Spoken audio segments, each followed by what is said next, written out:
Section 1. Listen to the conversation between a doctor's secretary and Mr. Jones, who wants to make an appointment with the doctor. Good morning, Dr. Ritter's office. Can I help you? Hi. Yes, I'd like to make an appointment to come in for a checkup, please. Okay. May I have your name, please? Yes, it's Jones, Peter Jones. And you want a medical examination? That's right.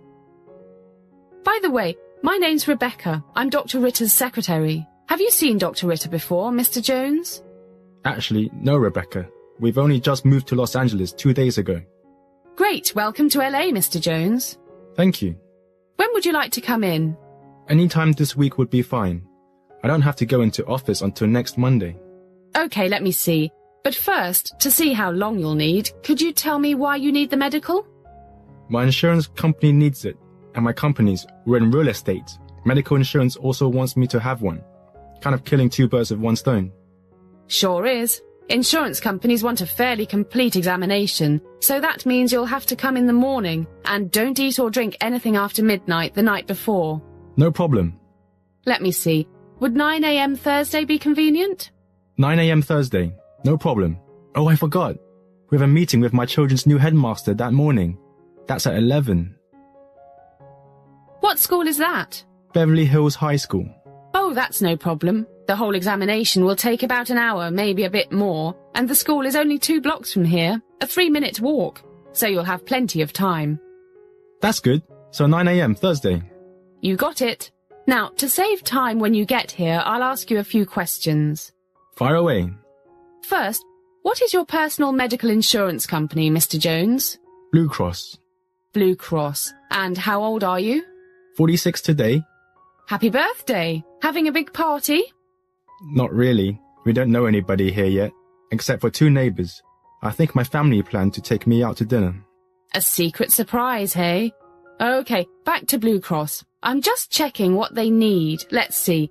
Blood pressure, standard blood and urine tests, cholesterol levels, ECG, checking for diabetes, heart disease, the usual things. Do you have a medical condition at the moment, Mr. Jones? None at all. Touch wood. Fit as a fiddle. That's great. I'm sure you'll stay that way. And do you know the name of your company's health plan? Yes, I've got it here somewhere.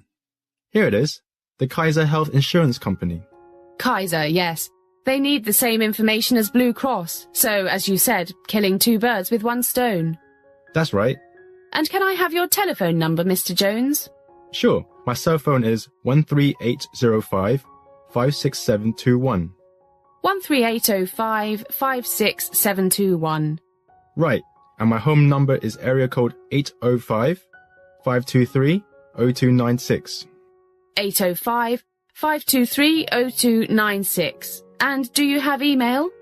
Yes. The address is pjones12@hotspot.com. pjones12@hotspot.com. That's it. Well, that's all I need for now. See you Thursday, Mr. Jones. Sure thing, Rebecca. See you then. Bye. Bye. Section 2.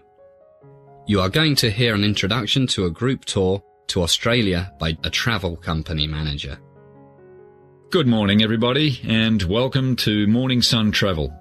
I'm Rick Smith, and I manage our group tours to Australia, New Zealand, and the South Sea Islands. It's good to see so many of you here. As you know, I'm going to introduce our latest product, the 21-day Grand Australian Tour. First of all, why did we develop this new tour? Well, our 2-week Aussie tours have proved really popular over the past few years, so after doing some market research, we found that there's a demand for a longer tour. In fact, looking around, I see some faces I recognise. You two went on our Australian tour last year, right? Great. Good to see you back again. If you think I'm exaggerating about Australia, you can interrupt me. Another thing. It's a long way from England to Australia, and many of our clients think it's a pity to go all that way for just a couple of weeks. So, our first 3-week tour will head off in early November, about 3 months from now. Now, if we dim the light a bit, I'll show you some slides of what we'll do and see down under. Our first stop will be Sydney.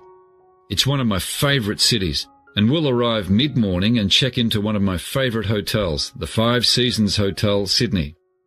America's most popular travel magazine selected it as the best hotel in Australia. Believe me, it deserves every one of its 5 stars. It has fantastic views of Sydney Harbour, the famous Opera House and Sydney Harbour Bridge. And for those of you who were born to shop, it's just a short walk away from Sydney's major shopping and business districts. Great restaurants and bars, and for those of us who like to keep fit, there's a state-of-the-art spa and fitness centre with sauna and heated outdoor pool. We'll have lunch in the hotel, and then off we'll go to explore. No time for a rest. To get over jet lag, it's best to get out and do something energetic. Our first afternoon, we'll stroll around the harbour and visit the Sydney Opera House. Then we'll have a relaxed evening dining at Luigi's Place, one of the city's best Italian restaurants. Day 2. Lots of fresh air. We'll have a day trip to the Blue Mountains. Just look at these slides. Wonderful views, complete with a walk through temperate rainforests.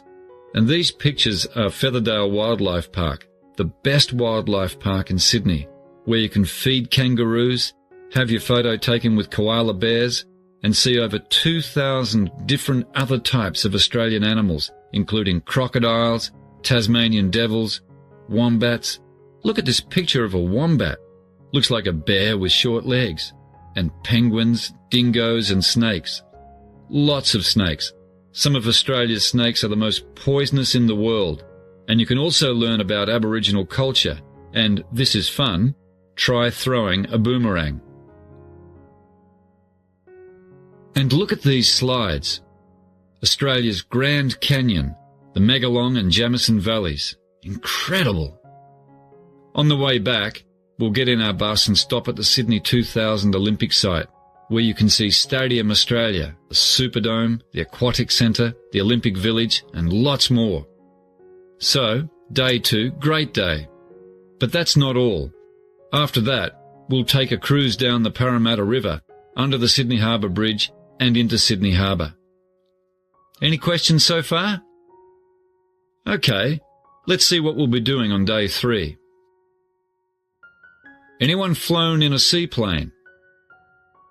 Just a few of you. Well, a visit to Sydney would not be complete without viewing the world-famous Bondi Beach from 500 feet in the air, and this is a picture of Bondi Beach.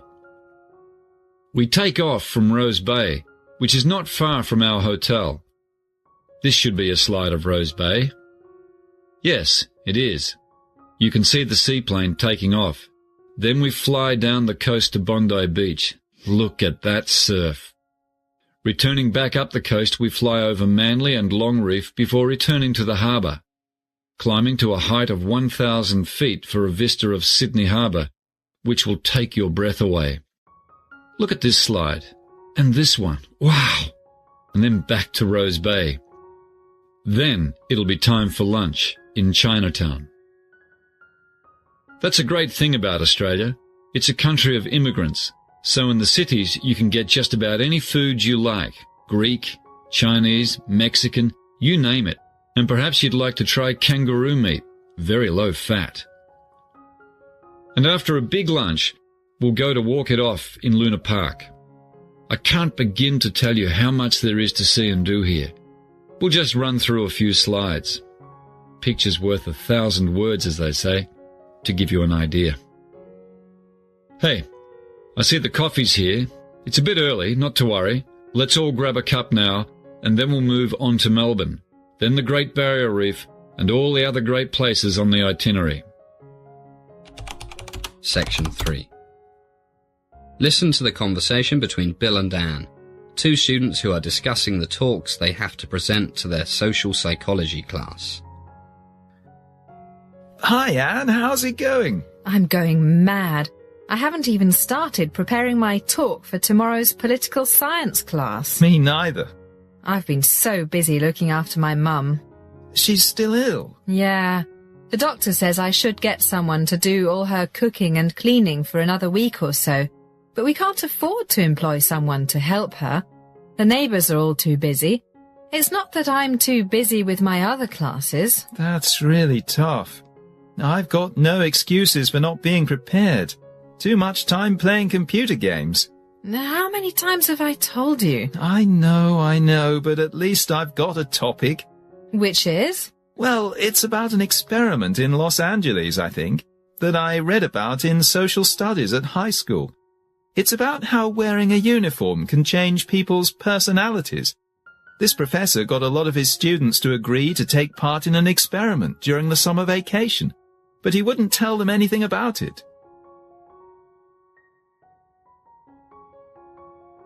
Can you remember the professor's name? No, but I think he was from the University of California at Los Angeles. Well, at least you've got the most important thing, a topic. I haven't even got that. So, what happened in this experiment? Well, the prof got the local police to cooperate. One night, they went to about 20 students and arrested them. Poor guys didn't have a clue what for. And they didn't know it was the experiment they had volunteered for? They had no idea. And it had been weeks since they volunteered for the experiment. Anyway, the cops took them to a school building that had been made to look like the inside of a prison or a police station. Can't remember. It's not important. And what happened then? Did they get charged or something?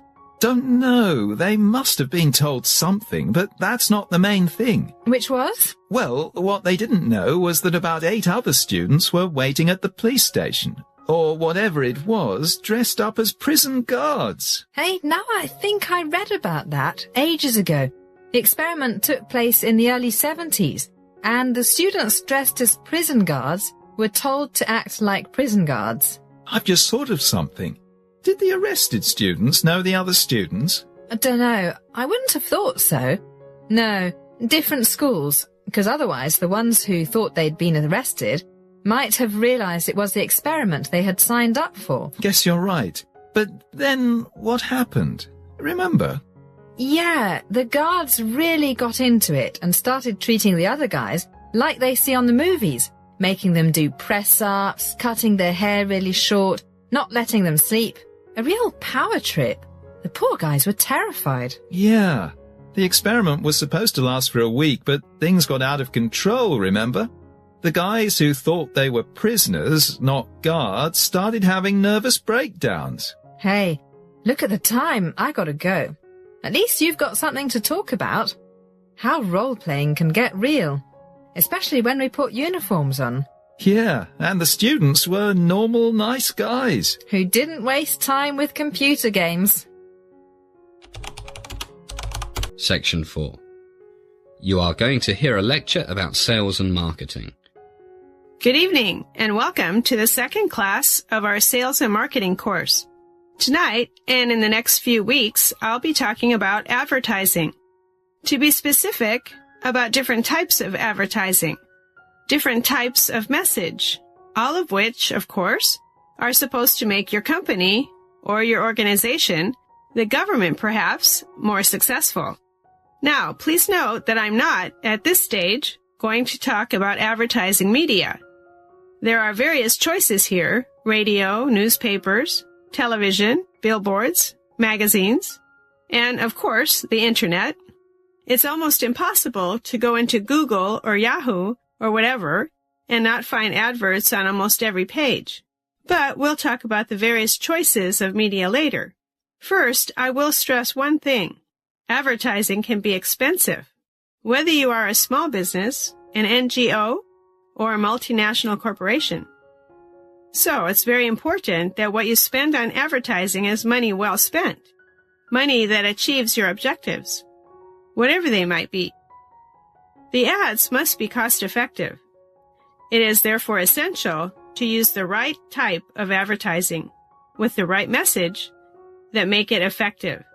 There are several types of advertising, aiming to promote one, sometimes more, of the following things: brand name, company image, a product, a service rather than a product, or a group, like a manufacturers association or a cooperative. Can you think of anything else? Right. You might want to make people look after their health better and associate your company with things that can help them do this. But the common aim is that the advertiser wants to change or reinforce people's attitudes and perceptions, and in most cases, their behavior, maybe their buying habits. Which type you choose depends on your objectives. All clear so far? Good. Okay, let's look at a very common type, advertising designed to promote a brand name. If you go out to buy many types of product, toothpaste, detergent, cheese, how many of you think of the name of the company that made it? Right, you don't usually think of Procter & Gamble when you buy the company's Tide laundry detergent, or Cascade dishwashing powder, or the Kraft Company when you buy Philadelphia cream cheese. That's right. Philadelphia cream cheese is a registered brand name. In fact, the name of the company, Kraft, is hardly noticeable on the package. The point is that these companies have successfully promoted the name of various products, and consumers buy these products primarily because they recognize the brand name and may not even know the name of the company that makes it. So, advertising to promote a brand name is designed to create and keep strong image in the customer's mind of the product, not the company. For example, would you buy Shell? You know, the big oil company. Would you buy Shell beer? It's a famous company, but probably not. Imagine. But what if Shell had bought a brewery and marketed a beer they called Granddad's Old Ale? You can bet that the word Shell Oil Company would be in the smallest print possible and would never be mentioned in Granddad's Old Ale advertising. But when you buy a can of Shell oil or some gasoline, the word Shell is big and everywhere. So, there's nothing better than a good brand name. Now, let's look at another type of advertising. Advertising that is designed to promote a company image. Imagine you've started a new company. You might want to start by getting the company name known first, before you worry about advertising your products and services. One company that did this was in San Francisco, the San Fran Video Store. The managers decided to promote the company name rather than promote the videos they rented out. They put small ads in local newspapers that simply said, San Fran Video Store, a great selection of movies. And they also had people handing out little cards with the same message on them, plus a list of the store locations. So they didn't spend a fortune on advertising. They put most of their money into making sure they had a great selection of movies. And it worked. They started with 4 stores in 1995, and now they have, at last count, 27.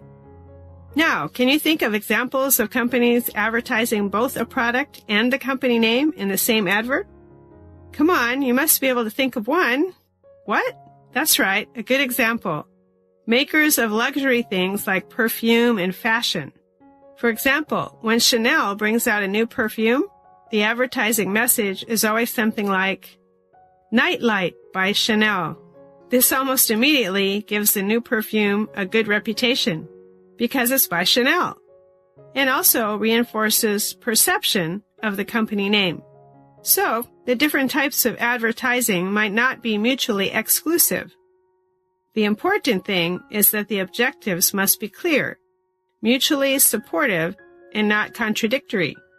Another type of advertising is designed to promote a service rather than a physical product. But our time is up, so we'll leave that till next time. Good night, everybody. That is the end of section 4. You now have some time to check your answers.